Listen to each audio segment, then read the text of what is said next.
Hola amigos y amigas, el día de hoy vamos a charlar sobre el abordaje de las dislipidemias y los aspectos más relevantes. Iniciamos con este quiz y dice, ¿cuál es la dislipidemia más frecuente en México? La hipertrigliceridemia, sobre todo secundaria. ¿Cuál es el trastorno lipídico más frecuente asociado a enfermedad coronaria prematura? Hipercolesterolemia familiar. 3. ¿A qué trastorno lipídico está asociado la diabetes? Hipertrigliceridemia. Son preguntas de pase de visita que las debemos de tener bien en cuenta. Ahora bien, las dislipidemias se agrupan en primarias y secundarias. ¿Cuáles son las primarias? Pues son las que tienen un componente claramente genético que va desde una hipercolesterolemia familiar, una hiperlipidemia familiar combinada, disbeta lipoproteinemia o una hipertrigliceridemia familiar. Las secundarias es cuando cualquier lípido, colesterol, triglicéridos se eleva, pero secundario que diabetes mellitus, alcoholismo, hipotiroidismo, enfermedad renal crónica, fármacos. Ahora bien, lo importante es hacer un correcto abordaje diagnóstico para diferenciar una primaria de una secundaria. En primer lugar, depende de la severidad de la dislipidemia. En casos donde tengamos colesterol arriba de 300 o HDL arriba de 220, puedes pensar en una hipercolesterolemia familiar o también puede ser un hipotiroidismo. Entonces no podemos diferenciar todavía sobre si es primaria o secundaria. Entonces, hay algunas situaciones donde encontramos concentraciones de colesterol entre 200 y 300. Aquí generalmente van a ser causados por una causa secundaria, ¿no? Por ejemplo, consumo, una mala alimentación, colesterol, fármacos, obesidad y otras causas, ¿no? Ahora lo que nos va a ayudar a diferenciar pues va a ser una anamnesis y una exploración física dirigida. Aquí tenemos numeradas algunas posibles causas de hipertrigliceridemia, por ejemplo, la obesidad, la diabetes mellitus, que tenemos que tener en cuenta que se asocia a hipertrigliceridemia, disminución de HDL, el consumo de alcohol, una mala alimentación, la enfermedad renal, el hipotiroidismo. Hay que recordar que siempre va a estar, bueno, en el 56% de los casos está asociado a hipercolesterolemia. También los fármacos movilizadores de lípidos, por ejemplo, corticosteroides, estrógenos, etcétera. Hay que recordar que en México las dislipidemias más frecuentes son la hipertrigliceridemia y niveles bajos de HDL.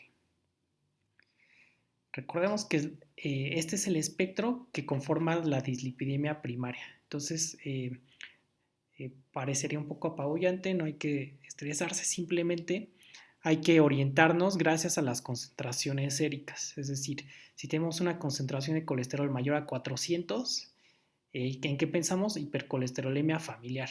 Dijimos que entre 200 y 300 muy probablemente es secundaria, pero arriba de 400 ya se asocia a un componente genético. Sobre todo vamos a hacer una exploración física para corroborarlo, la presencia de jantomas, jantelasmas y que tenga un paciente de primer grado afectado, pues nos va a orientar a esta entidad.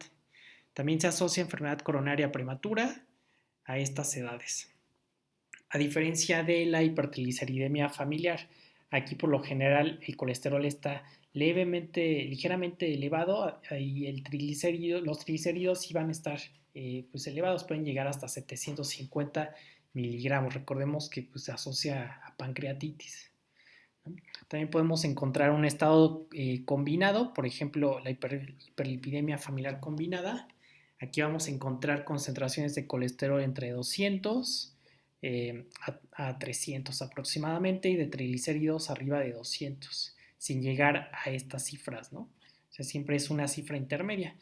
Aquí hay que recordar que también el individuo va a tener familia afectada, dos o más miembros de primer grado, ya sean padres, hermanos, y también hay que tener presente que puede haber presencia de arco corneal o jantelasma. Sin embargo, si tiene jantomas, se excluye este diagnóstico. Bueno, pues aquí vamos a recordar las manifestaciones. Los jantomas en estría sería inciso D, jantelasmas sería A, jantomas tuberosos B, arco corneal C. Aquí para el tratamiento y el manejo del tratamiento debe de ser individualizado. Debemos recordar que pues la dislipidemia es parte del síndrome metabólico. Entonces Siempre hay que tener en cuenta la edad de nuestro paciente, sus parámetros como la tensión arterial, etcétera.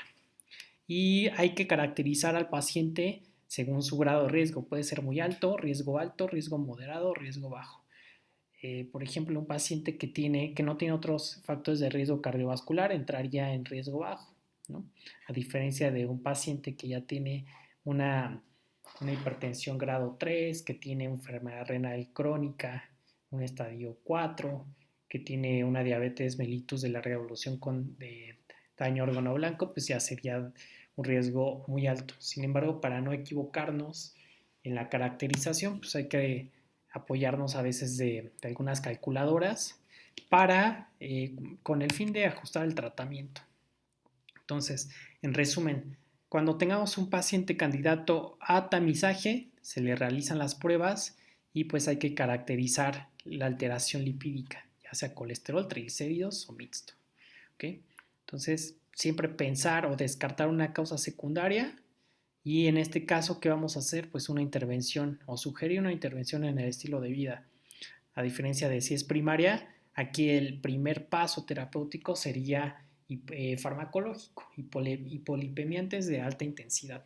Se recomienda el perfil de lípidos a las 12 semanas de iniciar el manejo y las metas para pacientes de bajo riesgo.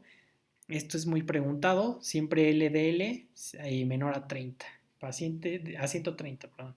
Pacientes de riesgo alto, LDL menor a 100, pacientes de muy alto riesgo menor a 70 miligramos por decilitro.